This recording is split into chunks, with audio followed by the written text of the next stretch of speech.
All right, so look, he's upset. Clearly, he called it an element of discussion, but what it was he knows that that's in some way affected what happened on Sunday with the Steelers. What is your reaction to what Mike Tomlin had to say, CC? Well, ultimately, I believe this is going to be a significant moment in Mike Tomlin's career. I mean, he's got a tremendous credibility coming into this season, but it seems as if the longer we go, the more credibility Mike Tomlin is losing. I have a huge problem with Antonio having his agent call the coach, okay? Because for one, the agent doesn't have a relationship with the coach the way the athlete does. So anytime you have your agent do your dirty work, and I know this from the coaches that I experienced this with, Buddy Ryan and Dennis Green. He used to always say, don't have your agent call me.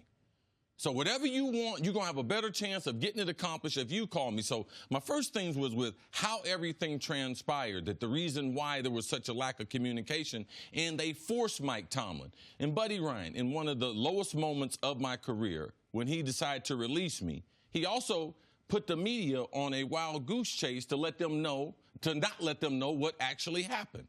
Dennis Green, he used to always say, now, I will protect you until I can't protect you. So for me, this was Mike Tomlin, where he said, I've been protecting him, and this is what coaches do. I've been protecting him. I've been protecting this guy. I've been protecting him, and now I can't protect him. So he gave us some insight into what transpired to them having to suspend Antonio before Sunday's game. So Mike Tomlin, in this, I believe everyone is going to be watching how he reacts. Now, I wouldn't overreact if I'm the coach and decide that I'm immediately going to trade him, because I'm not going to take that dead money and just say, you know something, I'm not going to have Super Bowl aspirations, because $20 million, it gives me the ability to have 4 or 5 other quality players. So I'm not going to overreact and say, yes, I'm going to trade him, but yes, I am going to do something. I believe this right here will be how Mike Tomlin is judged. Does he go on to be another 5, 8 years with the Pittsburgh Steelers, or are we in the last days of Mike Tomlin? I believe based on what he's going to do, that's going to determine that. Mike Tomlin,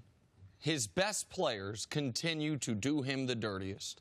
Whether it's Le'Veon Bell simply not communicating with him. Le'Veon Bell has every right to do what he did with his contract, but to not pay Tomlin the respect of communicating with him, to put Tomlin in the humiliating position of having to tell everyone, I couldn't get a hold of him. That's one of his best players. Big Ben, whether it was 2 years ago or a year and a half ago, saying, I didn't like that play, I don't know why we're doing this, constantly questioning Tomlin, either himself or his coaching staff, undercutting him with the anthem. Big Ben this year calling into question teammates, which causes problems in the locker room. And now Antonio Brown, who Mike Tomlin for years has protected, as far as when it was a big deal that AB kept getting and a bunch of other players there. Absolutely. So let's not, I think sometimes that because of the star players, we always think that there's not other players on the team with less talent that aren't getting some measure of protection. And that happens in every NBA locker room, every NFL locker room. I totally agree. But I would argue that the best players and the most highly compensated players have the largest responsibility to pay it back to the coach. When someone calls a guy a player's coach, sometimes that's an insult. But typically what that means is he treats these men like men. And if you're going to be treated like that, you need to act accordingly. And so when Mike Tomlin repeatedly with Antonio Brown doesn't come down hard on him, gives him room to grow, because Antonio Brown is one of the best stories in the league. A 6th-round pick who was homeless as a kid, who's turned into one of the greatest receivers under 6 feet tall in the history of football. His workout regimen is legendary. People on the team still say he is the hardest working guy in that locker room. Like, there are so many good things about Antonio Brown. But what he did this week to me is a sports betrayal. It's a playoff week for your team, and you are AWOL. You're a no-show, no-call. You don't no-show, no-call a part-time job.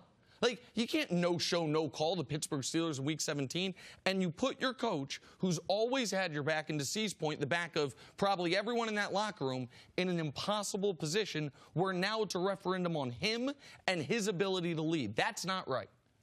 For years, we have just chalked up the behavior in Pittsburgh as, well, different families do different things. This is what they do. They have found a way to be successful, regardless of, forget these 3 players, but if you want to say multiple players on the team acting however they act, we say, well, that's just the way they do it. and they've been moderately successful. They've been to the playoffs, although this year they haven't. At what point do you say, okay, well, maybe it's time we do something that is actually going to change something, whether it is Roethlisberger or Mike Tomlin? Like, is this the point where you're at the risk of perhaps losing one of the best players on your team in the league? You say, okay, maybe he's not a bad coach, but maybe the message is getting lost somewhere along the way? Well, they have to make some changes in Pittsburgh. It's based on, it's a results-oriented business. The Pittsburgh Steelers, one of the most talented teams. Here, as we discuss, we're discussing a coach's press conference about a disciplined player in week number 17. And also, you know something about that talented team? It's one of the best organizations. They got the best support from a scouting, from an ownership standpoint, not only from a fan base standpoint. They have all these things going about it. But you know something? We're in the most important part of the season.